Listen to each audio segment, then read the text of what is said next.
Cocoa.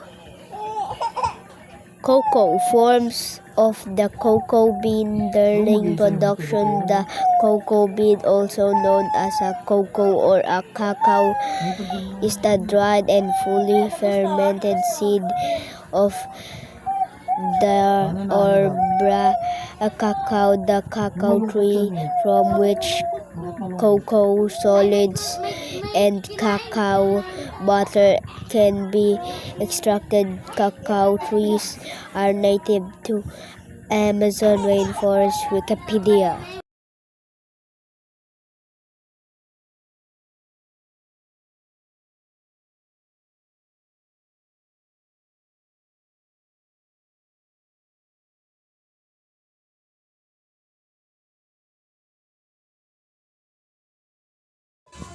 Because cocoa butter can be extracted to be a chocolate, they made to be a chocolate before they're sweeter in a nature fruit.